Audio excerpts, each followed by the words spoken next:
It is September 24th, 2021. I am here. I exist. I'm a person, and I will convey unto you my thoughts, feelings, emotions, and any such incognito hazards that I deem relevant. The first of which I will talk about my dietary change. And as some of you know, I have a throat problem that steak triggers more than anything.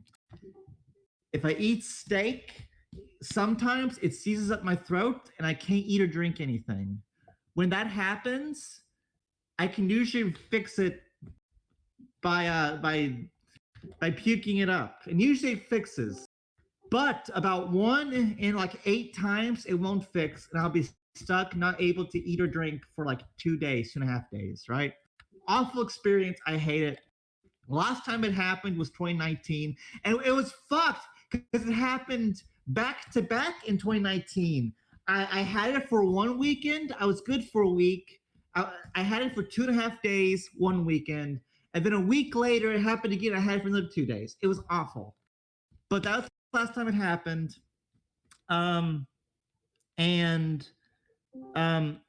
Finally, I got scared of eating steaks. And so I just stopped eating steaks. Well, ladies and gentlemen, Saturday, I went outside. Mama Thalmor was there talking to my stepdad about stuff. And Mama Thalmor went, "Hey, I want to eat at Huddle House." And I said, "Okay, we will eat at Huddle House." So we ate at Huddle House. I had an order of bacon with some mozzarella sticks. It was good.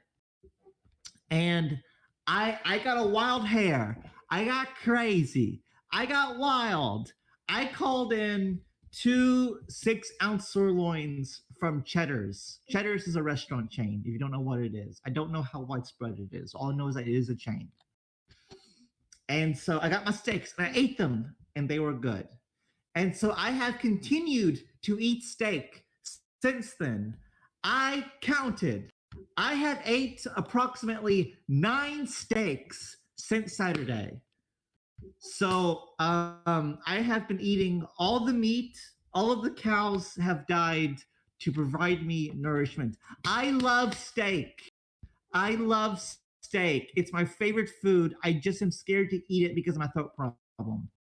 Steak is by far my favorite food, and it is delicious. No, what I do is I order the 6-ounce sirloins from Cheddar's. I always eat like a 6-ounce because anything bigger, my chances of throat problems go up. And I was eating them well done, but I went even crazier, and I've been eating them medium well. So it has been fantastic.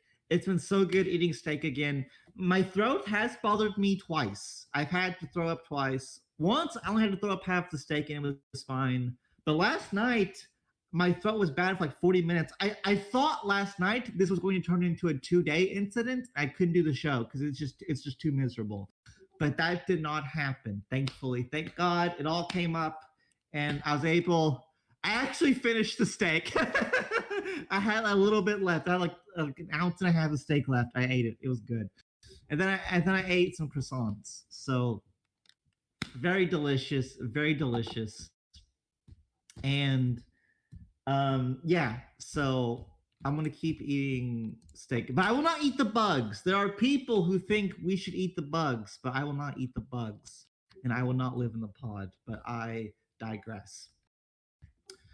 Let's talk about what entertainment I've been consuming. Biggest thing is my Dragon Ball obsession has led me to look into more superhero stories.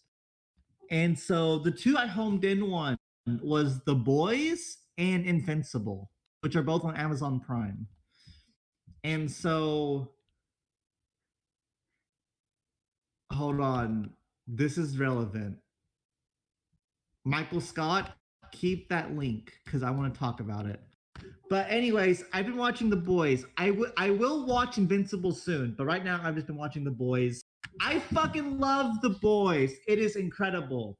Um, what to say about it? First off, I like how the world building is great. The actors are great. The writing is great. It's just a great show. I don't really know what to say. And this is very very rare that a show does this, but if you really are enjoying something, time passes by real fast. But with the pacing is so great that like each episode of The Boys is an hour long, but it feels longer than that. But like not because it's painful. It is just a great show, and I really enjoyed it. I wish there was more. I do believe the third season has finished filming. I do not know when it's going to come out. Probably late this year, early next year, and I will certainly watch it. I just love the kid. There's so much depth to them. There's so much good back and forth. Homelander is so terrifying. I am just so anxious whenever he's on screen. Just a great character. The Deep is funny. It's so funny how with the Deep he was. I'm acting as if you guys even know who I'm talking about. But the Deep portrayed very bad, and then he's a shitty person, and then he's made so pathetic and impotent the rest of the time. Very funny.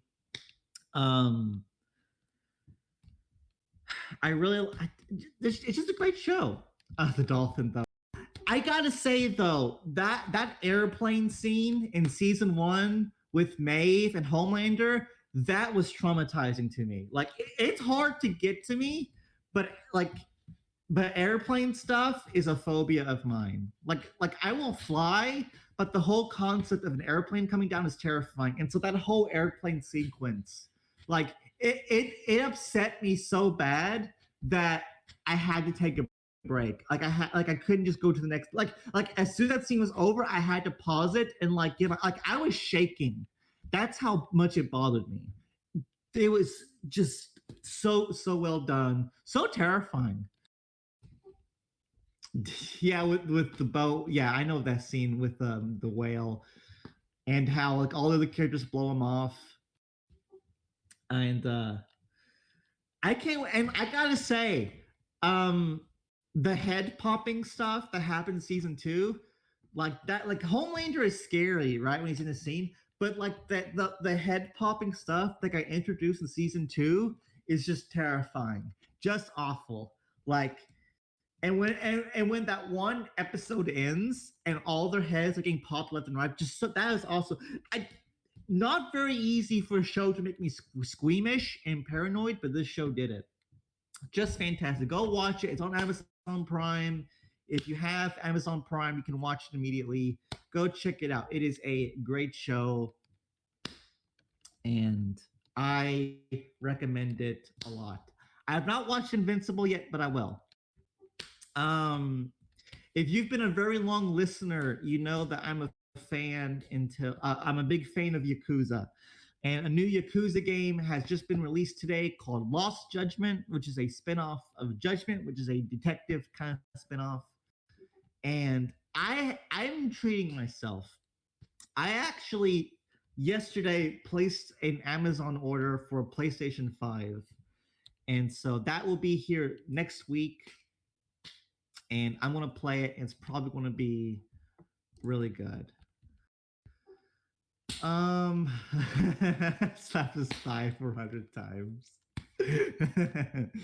I think that might be it. Yeah, I think it is. So let's talk about politics and war, and let's talk about what happens in politics and war when you're unpopular and people decide to vandalize your wiki page. It's really funny. So, first off, let's talk about Epi. What happened last week is Epi came on my show, and he posted some leaks, which I thought were pretty cool, in which the leaks are supposed to show a game-wide conspiracy, organized conspiracy against Hollywood. And so I released them. I believe they have their own room here. Actually, I think I created their own room. Yes, it's just under the Thalmor Radio stuff. It's news EpiLeaks, so you can go look at that. And the scoop was interesting to me. I actually do try to be something of a journalist, and I do want to break interesting stories, just because I think it's fun. And so I let him do that. He came on my show for maybe 20, 30 minutes, took some questions, talked about some stuff. And that was basically it. That night, the leaks got some traction. Some people talked about the syndicate reacted. They seemed to kind of blow them off, say that they were fake or something. I think that's just defensive posturing. It seemed like I think Morph was taking them pretty seriously. I think someone else was. So I think there's something to them, but there's not a lot of widespread attention to them. Probably because I'm not really plastering them everywhere like I could, but that's okay. I'm lazy anyways. Trying to think what else. So Epi though was not happy with so he messaged me after the show and said, hey, look, I came on the show, but I didn't really say a lot. Can I be removed from the recording? And I kind of blew him off because like Thalmor Radio has always been recorded, and it's the norm that radio shows are recorded. That's just everyone does it. Claret does it. Big Morph does it with his show. All shows are recorded, and Thalmor Radio especially, right? And so I didn't see the need to remove him, so I just kind of ignored him. He went to Soup, and this time he said, "Look, I don't want to be associated with the real life stuff that Thalmor was talking about. I want to be removed." And Soup actually did hide the video, didn't take it down, but did put it on private for a minute. We talked about it in the staff chat, and ultimately I told him, look, put it back up because, it's on him. This show's always been recorded. He should expect to have been recorded. I don't appreciate him trying to try to ask us to edit him out. He was part of the show. That's just how it is. And, I thought about how Friday went. And so, there was a number of leaks that were shared, but there were two screenshots, and the first two that he actually posted during the show, let me post during the show. And those were interesting. He DM'd them to me. I posted them here during the show, and people tried to post them in Ron. And some people were saying that the images weren't working, which I thought was weird. But if I DM you an image and then you take that link and try to share that image, if I delete it in our DMs, then the image breaks. I've had this happen to me. I vaguely know how it works. And so as Epi was asking to be cut out of the show, I noticed he deleted those. So like he shares with me these leaks, these DMs, but then deletes them in our DMs. That was kind of weird. That's why they wouldn't show up. Thankfully, though, from when I posted them in the chat, I was able to save them onto my computer and then re-upload them so they work. But I thought it was weird. Why would you share this with me and then delete it? And then he's asking to be cut out of the show. He goes to Soup when I blow him off, tries to get cut out of the show. I don't understand his obsession with not being recorded. It is so weird to me. But whatever, I digress. And then, he edits the screenshots so that there's no names, except in the first two screenshots, and one of them, Khan gets addressed, K-A-N. I think he's in Aurora. He's in some small alliance. Khan gets named up. He shares with me 5 other screenshots, and once again, in a reply, content is visible. I have to tell Epi, hey, content is visible, cut him out. He does. But come on, you're trying to leak this stuff, and in 2 separate screenshots, in 2 separate instances, a specific person's name is visible? I suspect that the whole point of the leaks was Epi was just trying to fuck with Khan. So, whatever. And so I'm kind of, I did have friendly rapport with Epi. I don't know if that's still the case. I don't know how he feels about me because I refuse to cut him out of the show. And I'm a bit iffy on him now that he's pulled this shit with like deleting the DMs, asking to be removed, going around me asking my staff member to remove him, calling his name and stuff. Like just weird stuff. Just weird stuff. But anyways, Can I chime in? Epi's not Epi.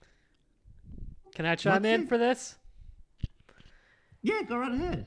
I was just wanted to say that this is pretty on point for who Epi is. It's a pretty effective tactic in the sense that Epi's been doing this kind of stuff for years, I believe, and yet he still is getting allowed on like your show, for instance.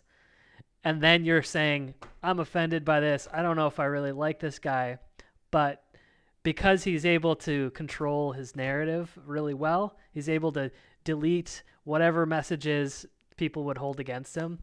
The new players and a lot of people that forget, they just forget what he does. I'm pretty sure he's done this kind of thing countless times in the past.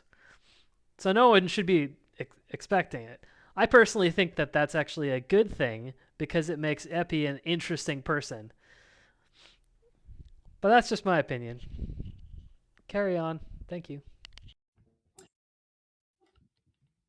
Yeah, and it makes sense having some kind of villain. And, unless someone does something really egregious, I will take a neutral perspective. And I know a lot of people have been soured on Epi for a while now. And I had trouble taking up that position because me and Epi have always gotten along pretty decently, or at least for a long time we've gotten along decently. But in light of this recent stuff, like now I've seen it firsthand. Now it's like, oh, okay, well, that's what that is, I guess. And so let's talk about the vandalization. And um, let's see. I know Ron has the screenshots. If any of you guys in the audience want to pull up some screenshots of the vandalization and post them, I would appreciate it. But they added some quotes. Part of the vandalization was that with Epi's birthday, not Epi's, fuck me.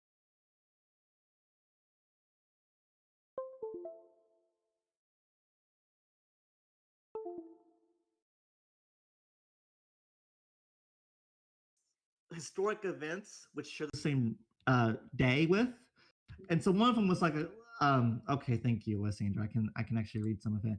So one example was, yeah, in the trivia section, Camelot was founded on Friday the 13th. Camelot shares his birthday with Nathan Bedford Forrest, Confederate general and the first KKK Grand Wizard. Its birthday was also the same day in history where the U.S. Senate was informed of the secret tapes involving the Watergate scandal. Camelot started inviting members on July 17th, the same day 120 people were killed in a suicide bombing in Iraq. So that was funny. The community rewards thing, there was actually more of that going to like 2014. Yes, Leon just posted it. That was funny. Camel Snot, the name was changed in the text there. In the charter, the Magna Carta of Camelot is a document that outlines and guarantees the alliance's ranks, rights, rules, and procedures. The Magna Carta was officially adopted on May 6, 2020, after being drafted by the membership and granted a mandate to the vote. But enough about members' rights. Let's talk about member wrongs. Criticizing the supreme leader will lead to expulsion of the alliance. Declaring war, depositing resources, talking and playing the game without the supreme leader's provision will also lead to expulsion. So, I think there was other stuff, but it was funny. It was funny. Oh, yep, I remember that, Michael Scott. Camelot was founded by King Arthur without treaties. Should have gotten some bitches on his dick instead. And there are the different like meme awards that were given. So cringiest coup 2021, most incompetent leader 2021, best disbandment 2020, worst revival 2024. Like it was some funny shit. It was some funny shit. Flavy was in Ron, like going completely off the cuff, like, oh, how dare they equate us with terrorists? And it's like, what the fuck? No one's calling you guys terrorists. They're just like memeing about the days. But whatever. Epi DM'd me again. Now Epi was already mad at me because I didn't remove him from the fucking recording. But Epi messages me and says, your new head of FA posted a bunch of white supremacist content to our wiki alongside Nexus. I don't know what Epi meant by alongside Nexus. I don't know if he meant that Nexus's stuff was also being vandalized. I don't know if he was accusing Nexus of posting white supremacist content to the post. Like, I didn't respond to him because there's no way that conversation could have went well. So I didn't even bother responding. But I don't know. He went crazy. It really bothered them. Now I see Avatar Patrick shared screenshots earlier were left behind, apparently blamed Avatar Patrick. I don't know what's going on. I think they're just I think they're just upset and salty. But I thought it was funny. It was funny, guys. It was really funny. And there was no white supremacist content. I don't know why he said, well, I know why. It's because he's mad and he's using any ammo he's got. And the heaviest ammo you can bring is OOC stuff. That's really what it is. But I digress. It was really funny. It was funny. The wiki jammies, they cleaned it up. Everything's okay now. But there we go. Well, I guess I will bring this up. Who actually did vandalize it? I'm under the impression it was a lot of people because like I checked it 1 hour and it had so much stuff, and then I checked it later and it had more stuff. So I presume that it was multiple people doing it. Liberty got hit for it. Okay. Camelot might be here. Well, I already spoke about what I think Camelot will happen. But I don't know. It was funny. It was funny. But only be prepared to vandalize though if you're prepared to get banned from the wiki. So there we go. That was that. Let's talk about Terminus Est. You know, there's a game, and this game is called Beyond Two Souls. It's a David Cage game. David Cage is the same guy who made Fahrenheit, otherwise known as Indigo Prophecy, which was a good game for the first half, and then the second half is real dog shit. Heavy Rain, which is okay. It's pretty cringy. It was okay for its time, pretty cringy now. Beyond Two Souls, which is also okay. Better than Heavy Rain, but it has lots of cringe too. And most recently, Detroit Become Human, which is actually a pretty good game. I liked Detroit a lot. But Beyond Two Souls has this shtick of the protagonist has this ghost friend that follows her around, and she can influence him to do things. Like you can play as this ghost entity, and the final conflict of the game is that your father figure is pulling some gay shit to try to resurrect the ghost of his wife and daughter that died like before the game began. And so like he is successful, but we see the ghost kid and the ghost wife, and they're like, ow, ow, ow, this process of trying to make us come back to life hurts. You're hurting us. You're hurting our spirits. Stop. And that's what I feel like Terminus is right now. Terminus Est, the idea and legacy of Terminus Est is this half alive specter which is crying in pain constantly because people who have good intentions are trying to resurrect something which rightfully died and should stay dead. Terminus Est was a good thing.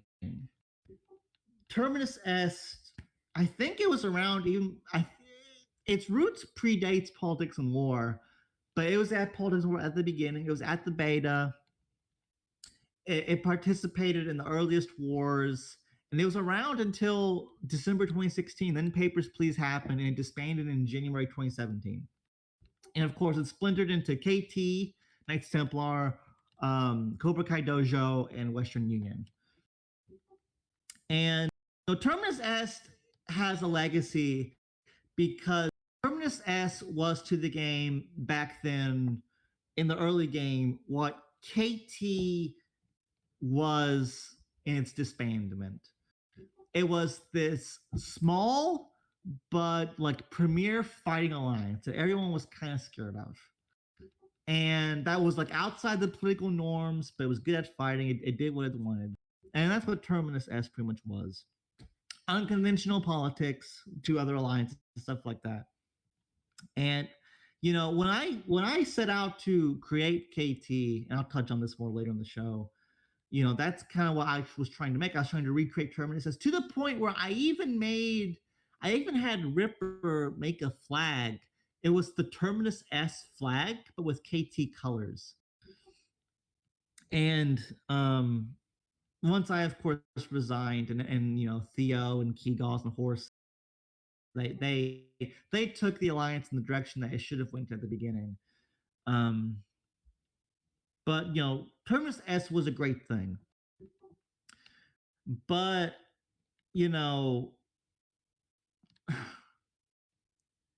it's better with alliances. It's better that you kill it and move on rather than let it limp along and die, right? Like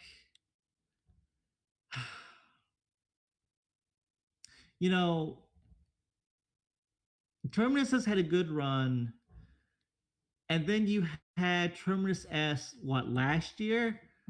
They were around for a little bit, a second recreation, but then they merged to form the Order, right? And that was fine. But like those two Terminus S weren't the only one. There's been now there's been 5 or 6. There's been lots of really shitty attempts to recreate it. And honestly, even the most successful attempt, the Terminus S that went to the Order, I don't even know if they were that good. They were okay, I think. But as a former member of Terminus S myself, I was in Terminus S from March to December of 2016. I was there. Okay, I was there for a bunch of our wars. I fought in Papers, Please. I fought when we hit Pantheon during, what was it, the Silent War, the last major global of 2016. I was there. Okay, I was a Terminus S member. I'm not OG. Okay, I'm not OG. I didn't roll with Prefontaine and Finney in Terminus' heyday. I wasn't there when they were in Lunar Wars. If you don't know what Lunar Wars is, then that's ancient history. But I was a member of Terminus S, okay? And it is embarrassing seeing these attempts to recreate it. Now, look, no shade to Odin, no shade to anyone in Terminus S right now. The newest reiteration. No shade to any of them, okay? But like, let it die, okay? It had a great run.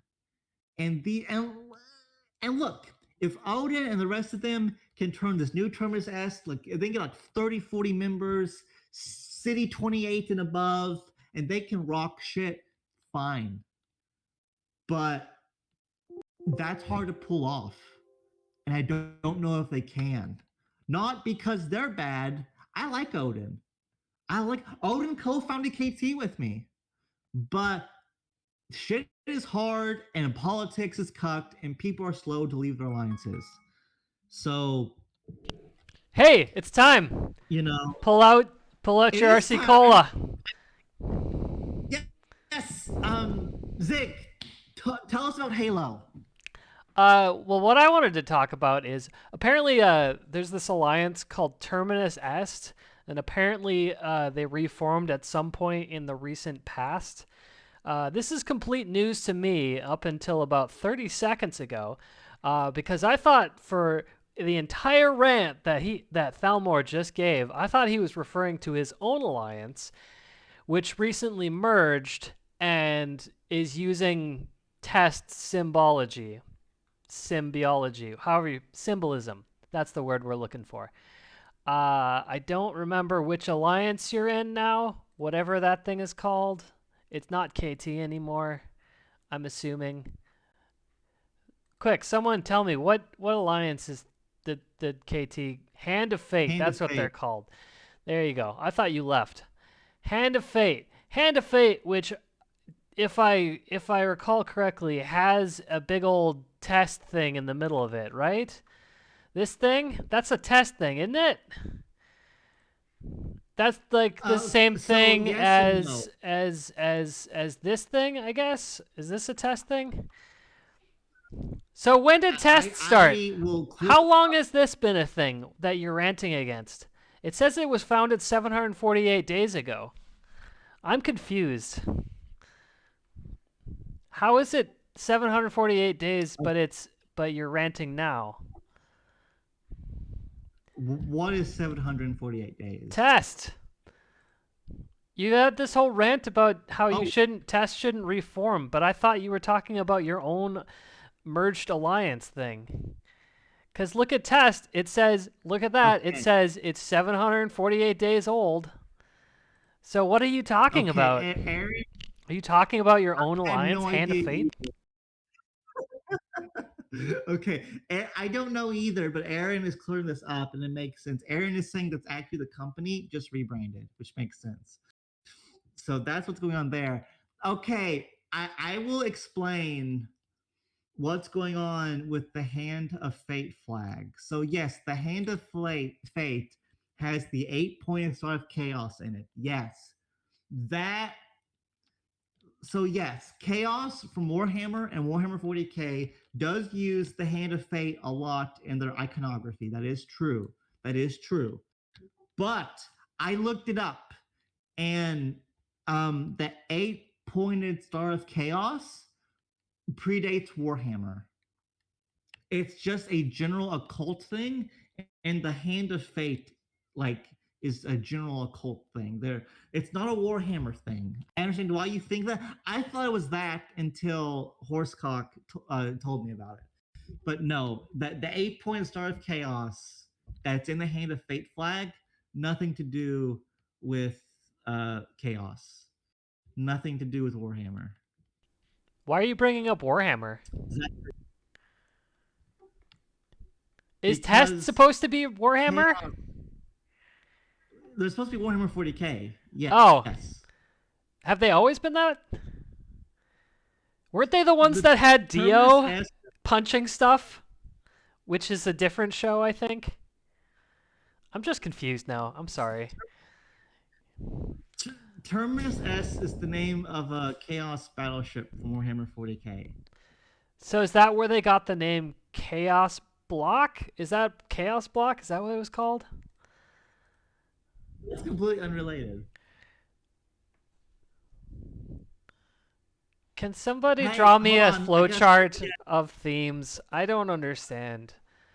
What is this Warhammer?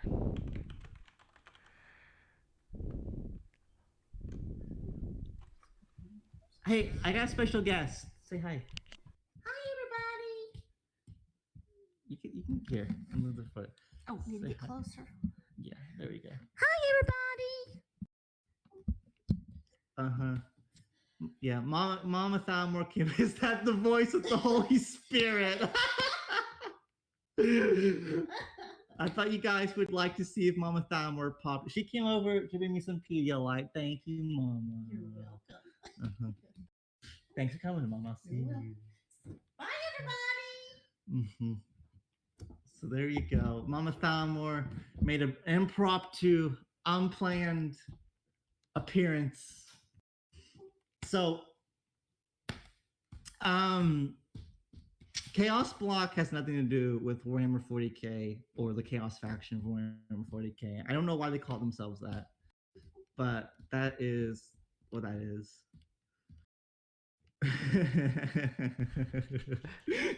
All right. So, Zig, anything else you want to add? I just want to say that I'm killing myself laughing at that. How long is Zig just going to stunlock Thalmor for? That totally kind of was. Okay.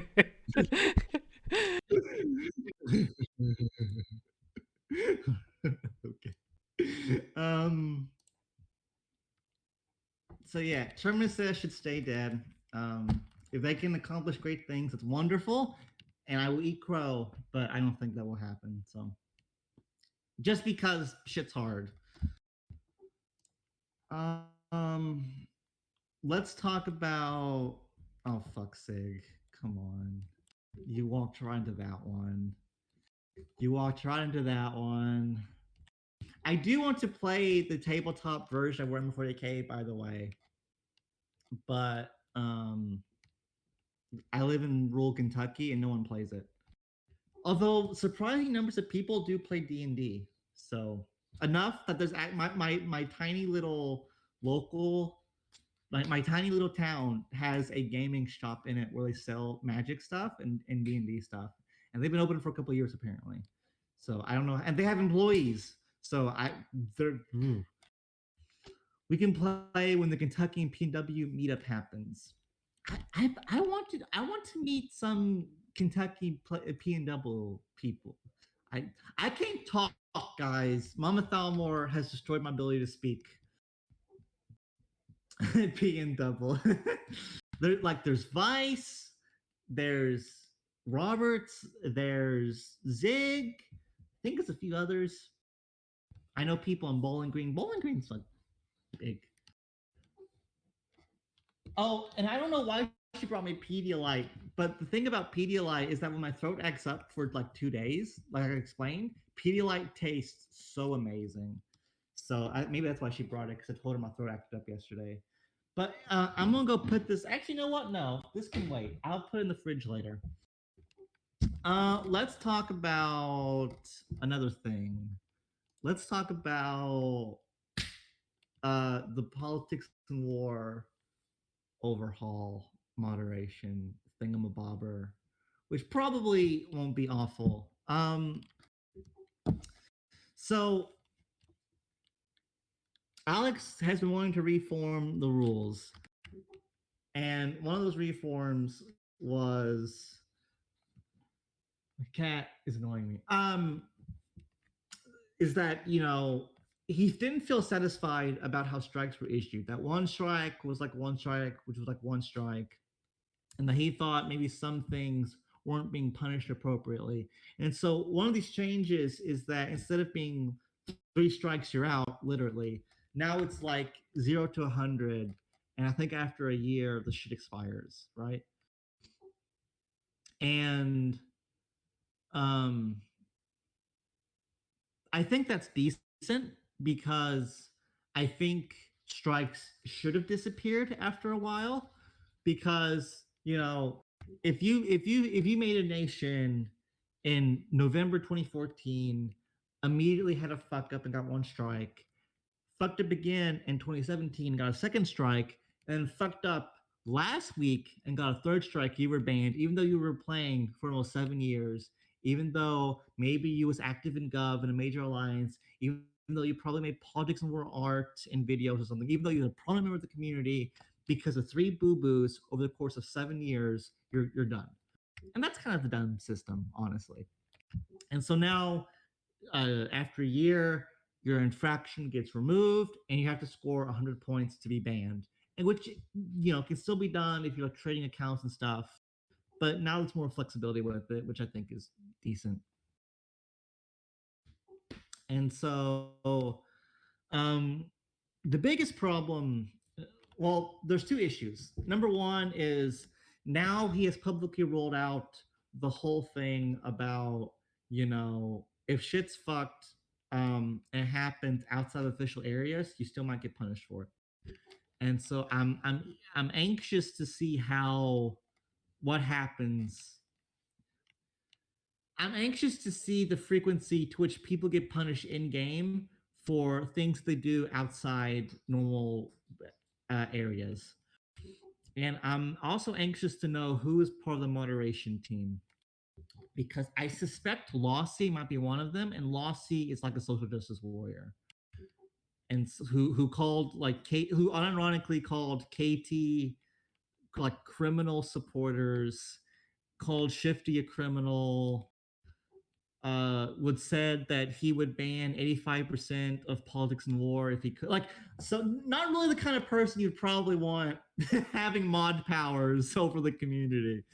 But the other one I think might be Dr. Rush, who I think is actually quite reasonable. So we'll see what happens. Adam said, "Hey, make them public." Alex said, "No." So we'll see what happens.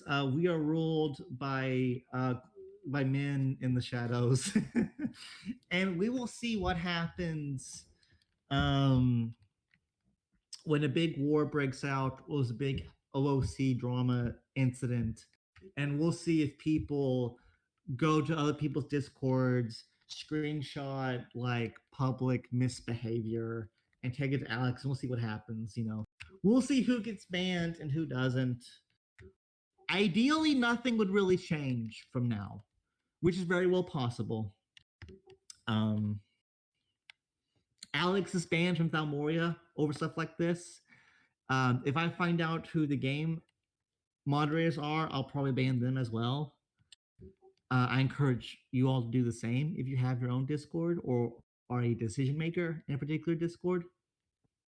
And if people start getting banned because they said fuck, then, or like they were ribbing on someone and they get banned, like, I don't know, I might quit because that's pretty nonsense. But we'll see how it gets. Hopefully things won't change from how they are now.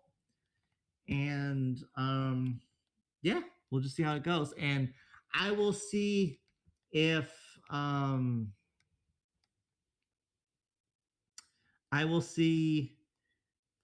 any stupid bans get issued. I will report on them. I guess I don't want to toot my own horn because it's very cringe. I guess, when Shifty and Graybird got banned, I was probably one of the biggest people out, reporting on it, talking about it. And, I plan on keeping that up.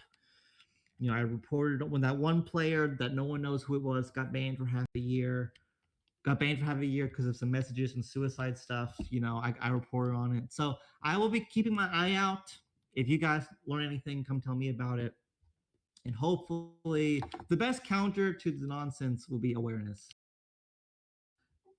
George says, if someone lets them log into the account, he will use that too. Yeah. So, I mean, at least it's not just screenshots. But, if you have a mole and he will let Alex log into his account to fuck over others, that's kind of I guess we need to start like giving stitches to snitches. Like if someone reports shit to Alex as a weapon and lets Alex use his account to ban people, he should probably be shunned. Like, I think that's pretty reasonable. I'm not going to swear to help you guys whine about moderation. That hasn't happened. Well, Icedandor, moderation as a weapon is something like, hey, do what I want or report you to Alex. That's what moderation as a weapon actually is. Stitches only have power if being sus cucks. But see, Zig, the thing though is that, like, who knows where the line is though? Like, look, the kind of behavior that Shifty was accused of, okay, I can understand that. The kind of behavior that Neon Cloud was accused of, fine. But like, what if it's just like shit talking or saying the F word or being a little bit careless with some language? Like, But anyways, that's for all that is,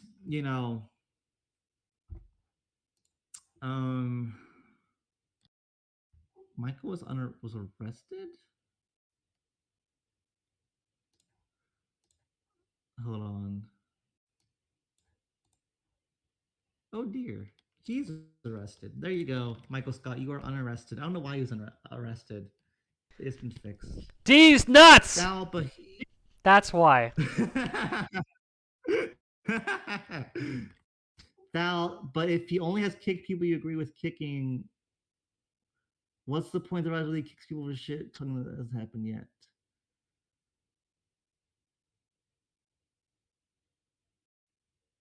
Because nothing's ever static. Because it could slide that way. The banning of Shifty is a precedent that can be used. The nature of power is to only increase. So now that Alex has been banning people publicly, really out in the open for these kinds of things, who's to say, especially as now we have these shadow moderators, and who knows what they think. A lot is up to moderation discretion. I think it opens the door that in the future people could be banned for nonsense. But I digress. We'll keep an eye out and we will bitch and moan if anything crazy happens in the future.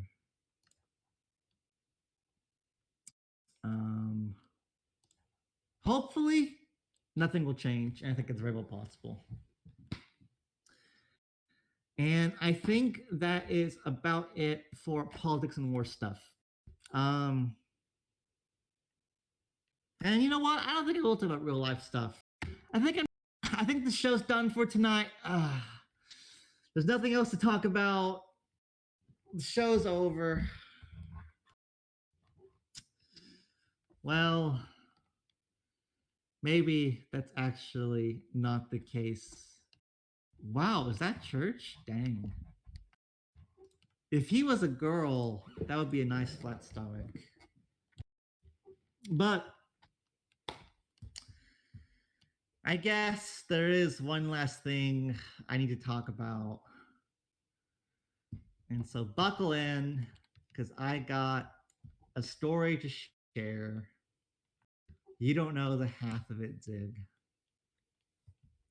I was sitting there in my favorite alliance some time ago, and someone that I trusted and liked whispered in my ear about something.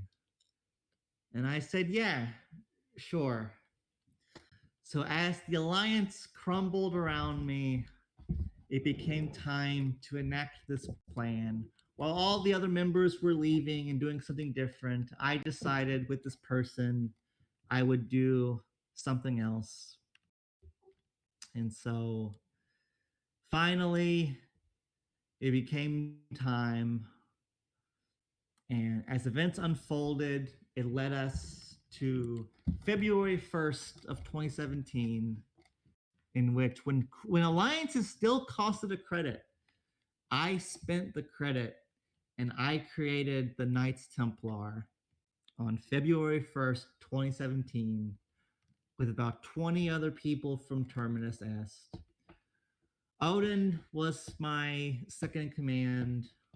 We didn't really have a government besides us two. And thus began quite a journey here on Orbis.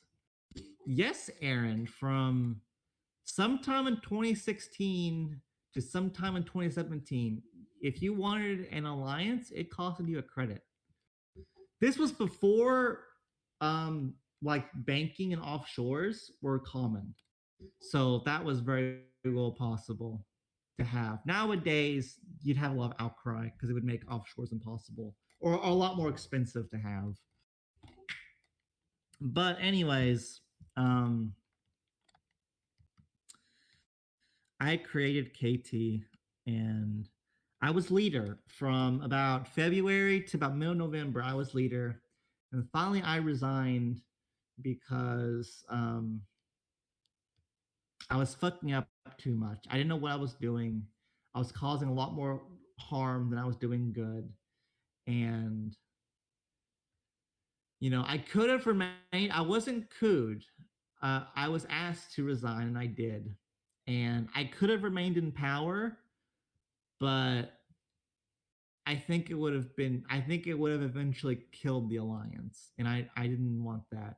I did put the alliance first. And so I did resign, and that was the best call possible. It was best for me too, because it took a lot of stress off of me. And I was still allowed in government chats. I was given officer in game, so I could still do some stuff. I just had no decision making power outside of like doing interviews from time to time, and that was about it. And that was fine. And you know, talks of killing KT really began in late 2019. No. Yes. Yes, late 2019. Because that was you had MPOs last time. And during MPOs last time,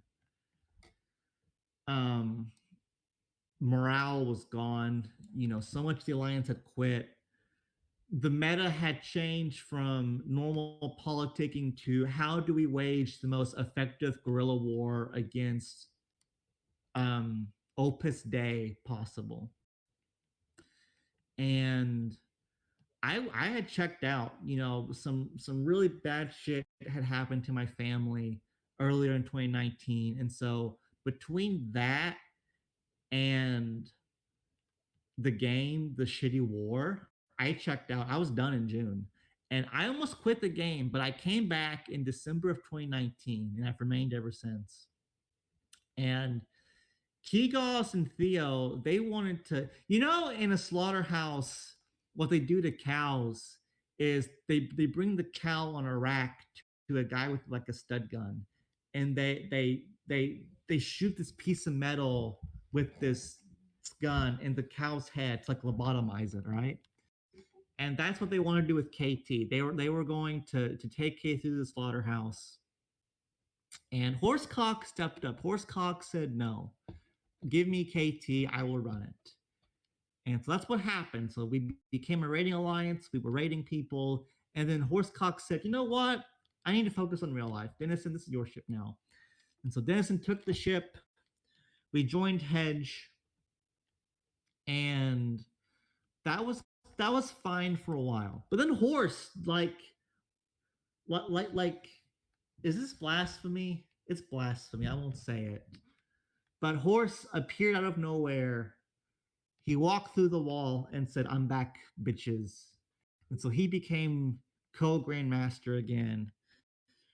And once again, we became a raiding alliance. We had a good time for a while. We did our crusades. We fought people. We stole a fuck ton of money. Blew up a lot more. And I mean, it's just been a good ride. KT was my home. KT was my baby. It was my alliance. And,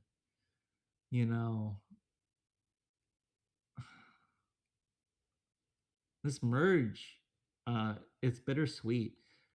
But, I don't know how much I can talk about the merge. See, the great thing about being part of a raiding alliance is I can pop out my mouth about whatever the fuck I want. But now that we're playing politics again, I have to be more considerate. So I don't know how much I can talk about the merge. What I think I can say is, in Europa Universalis 4, you have your administrative power, your military power, and like your foreign power, right?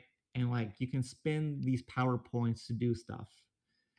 And KT has enough of all of those powers with our gov to run Milcom, run the bank, and make sure everyone's doing what they're supposed to be doing. But the power needed to take the alliance to the next level, we didn't really have that. We had that in 2017 with Vladimir Putin, but Vlad, he has long quit. Vlad is gone. He's busy doing shit in real life, so he's gone. He might come back someday, but we're talking years. So he's busy with all that. And so we needed to get new gov in the alliance, and Paragon was willing to be that. And so we did the merge, and I had some problems with it, but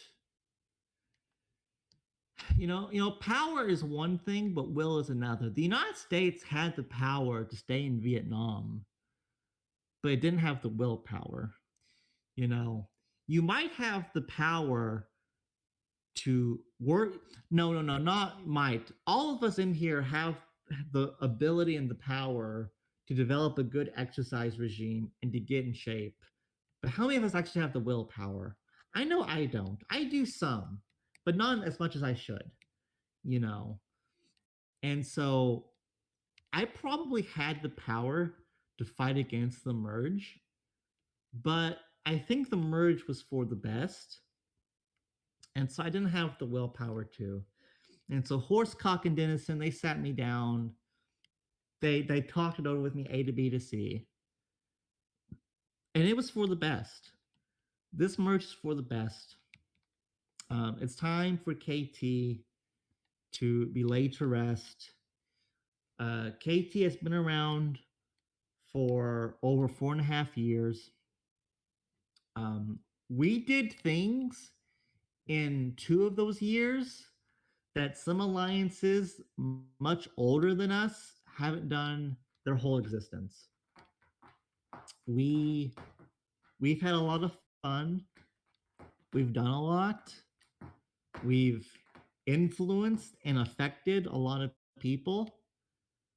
And I think it's time to put, you know, the helmets up on the rack, the swords back in the sheaths, and it's just time to go another way. So that is just how it is. Yeah, hammer the swords into the plowshares. Exactly. That's what we're doing. And so the merge happened what, Tuesday, Wednesday, Monday? No, it was Sunday, I think. I think it was Sunday. And I've remained in KT because I wanted to talk about this. I wanted to talk about the merge while I was in the Alliance. And that's why I've stayed. I will be moving over to the Hand of Fate tomorrow. Probably not tonight because I'm hungry and tired. I just want to go to bed. So Ducksuck, is he listening? I think he's listening. He's in chat. Ducksuck, you have my word. I am going over to Hand of Fate tomorrow. You and Horsecock can tell me everything you want me to do with the AA page before I come over. And yeah, you know, it's a new chapter. It's the end of the era, but it's not like reincarnation. It's not like something is dying and being reborn. It's more like how a caterpillar becomes a butterfly. So that's how I conceptualize it. And I'm kind of a baby. I'm sentimental. You know, everyone else with the merge, they're all like, fuck yeah, let's go. Like, that's how KT always is, though. Like, it's just a merry band of fools. And I love them to pieces. And that's how I was too. Like, even when we did the merge on Sunday, man, I was shit posting, I was cracking jokes, I was having a good time. Still am. Okay. But you know, I'm taking it hard because KT is my baby. KT is my thing. And you know, it's going to be different. It's going to be a change, you know, but it's for the best. And I'm pretty confident that it's going to be even better than it was. So that's how that is. I guess that's all to say is we're moving on to bigger and better things. And that's how it is. So, and fucking Cosmo, I'm curious to see. Well, I don't know. Cosmo has like, he's probably like genuinely mentally ill. If you look through his form history for the past 4 years, about about 9 in 10 posts that he makes is him calling KT Nazis or someone in KT a Nazi or a KKK member. Like he is just obsessed. It's all he thinks about. And that is not indicative of someone with a healthy mind. So there you go. You know, it's okay to dislike KT. Like that's fine. There are reasons to dislike KT, but like to still hem and haw about how we're evil Nazis after 4 years exclusively. Cosmo isn't on the forums talking about how great World Task Force is. He wasn't on the forums talking about how great his allies are, which World Task Force doesn't have any. But like, I don't know, rent free. And if something lives rent free in your head that much, you probably got problems. But I digress. But anyways, I'm enjoying my new Argentinian apartment here on the shorefront. Oh, well, thank you, Emer. I love you too. And that's the difference. Okay, we live rent free in Cosmo's head. I live rent free in your heart, and that's what matters. Okay, Christ lives rent free in my heart. KT lives rent free in my heart. You know, there's a distinction there that's important. But all right. I think that's it. Final call, politics and war. Any last topic I need to go over? I think that's it, though. I think that's it. Jack lives rent free on this dick. Oh man.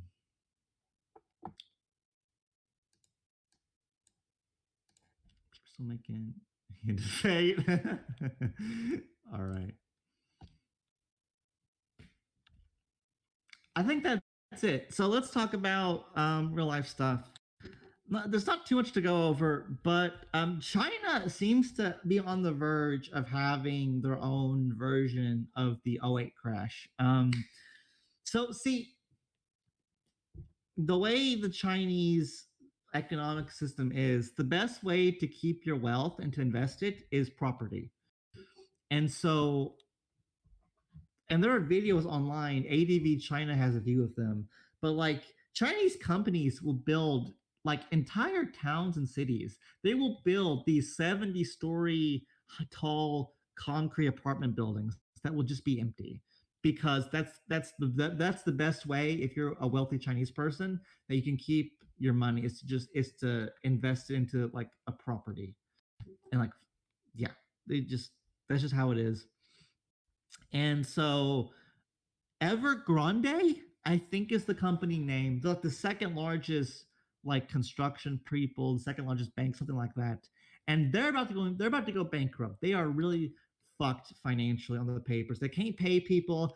They can't pay their interest on their loans. They're going tits up, and it looks like it's probably going to be really bad. It's even hurting U.S. financial institutions. So it's going bad. They might have their own version of the '08 crash. If that happens, U.S. Economic shit is also going to go fucked. Probably not as bad, but you know, it's looking pretty rough. My social credit score is probably dropping by about 100 by talking about this, but that's okay. I did see that, Alexander, and that is incredibly based. Did it work? That's interesting. So, you guys want me to? Yeah. So I definitely want to touch on this Gabby thing because I was not aware of this until Michael posted it earlier. So the family of Brian Laundrie, who is the person of interest in the death of Gabby Petito, will be represented by attorney Jose Baez. So, Jose Baez, he has big dick energy. Okay, he is everything a attorney should aspire to be. A attorney's number one responsibility is to his client and advocating for his client the best possible. When Jose Baez picked up Casey Anthony, the most hated woman in America, okay? He got her out of jail. He took her case to trial. Only like 2% of cases go to trial. And of those cases, 80% end in a conviction, which basically means if you're caught up in the system, you're fucked. Jose Baez took the case to trial. Casey was a fuck. She talked to cops. She lied to cops. She had herself under a microscope, okay? There is no way she should have been able to win at trial. But Jose Baez kicked the door open of the courthouse. He stood in front of that judge and in front of the jury, and he brought back a not guilty verdict. Okay? That is the Sigma male grindset. And she killed her kid. Okay? Casey, she killed Kaylee. Okay? Let's be real here. Okay? And look, Casey went up to Jose, okay? And I'm sure Casey told him, yes, I killed her. This is how I did it. Jose took this information and he still spun. By throwing Casey's parents under the bus, he brought back this not guilty verdict. Okay? He is a wonderful attorney. He is what every attorney should advocate for their clients as hard as Jose Baez did. And Brian Laundrie, he played it smart. First off, he played it really dumb by committing a murder. But then he shut the fuck up and he got an attorney, and that will probably keep him out of prison. Okay? And so now he's being represented by Jose Baez. This Brian guy, if he is still alive, he's probably going to be a free man. Like, now look, he can probably avoid prison conventionally, but he will have to join the ranks of people like O.J. Simpson, Casey Anthony, George Zimmerman, people who definitely did it, but are now social pariahs because of it. So, and like that might be a fate worse than death, because it's not like he can get a job. It's not like he can live a normal life. It's not like he can go out in public so easily. Even Richard Spencer in his small town, like he can't get a restaurant seat because he's the neo-Nazi guy that everyone hates. So, but maybe Brian can avoid prison. So we'll see what happens. But George, don't think of it that way. Don't think of it that way. Think of it this way. The system is fucked. Okay? The system is against you. Okay? Cops are not interested in justice. They're interested in getting a guy.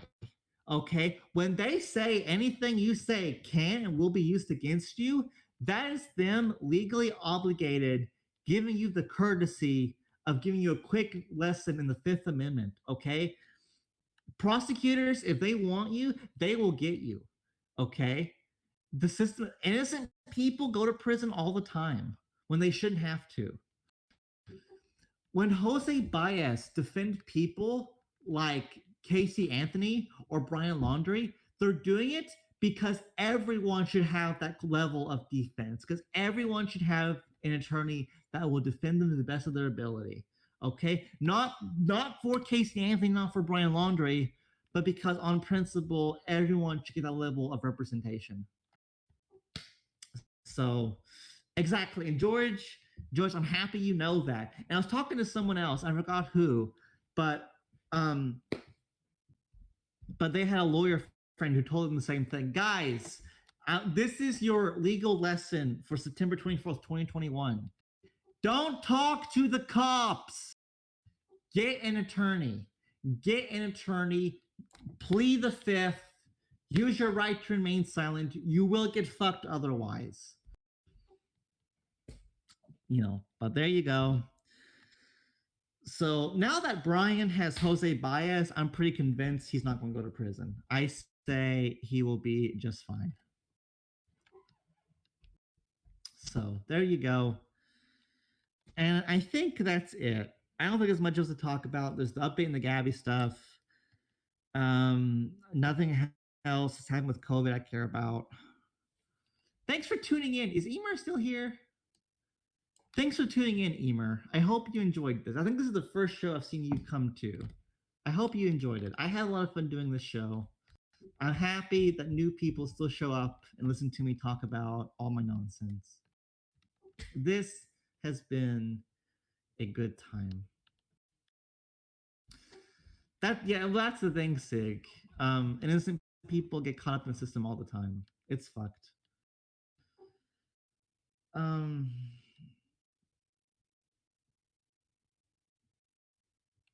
All right. So there you go. Final call, politics and war, real life. Any final topics I need to go over before I close up the show and eat this Subway sandwich because I am really hungry. I want to stuff it all in my mouth, all 6 inches of the Subway. My love life. Okay, so Subway Girl.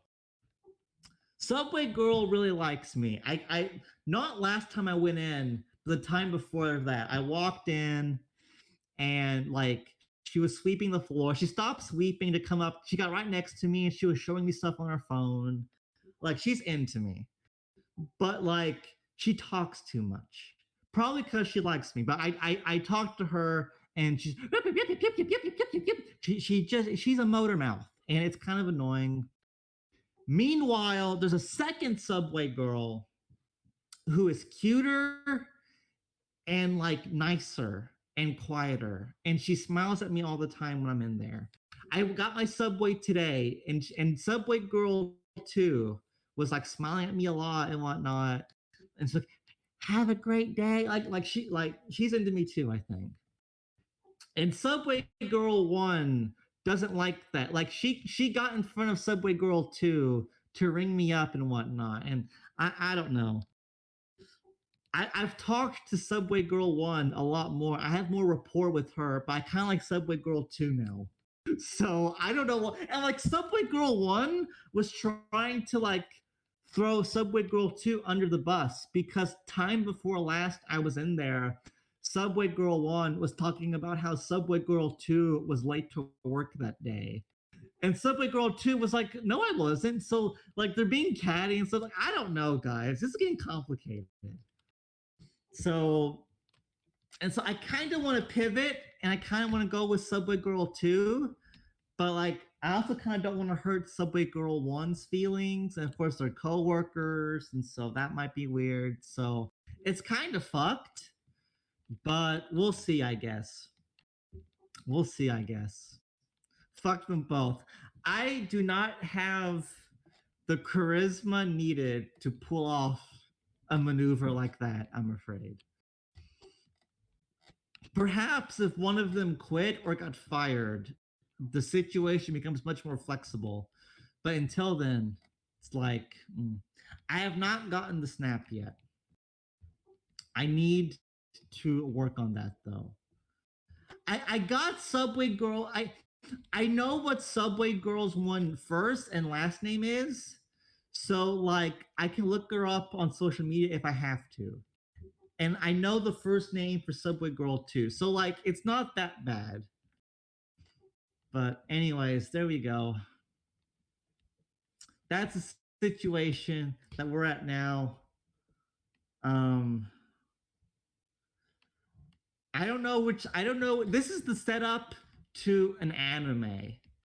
Will the protagonist go with Subway Girl 1, the blonde, or Subway Girl 2, the dark-haired girl? Show up to her high school. And see, that's what I'm really scared of, because I do know that Subway Girl 1 is in high school. And she's working at Subway. So she could be 18, she could be 16. And I'm 23. So that's also holding me back a little bit, because it's like, well, if I get too close and she's actually like 16, it's like, well, that's a little bad. That's a little sus. So, okay, get Subway Girl too. Yeah.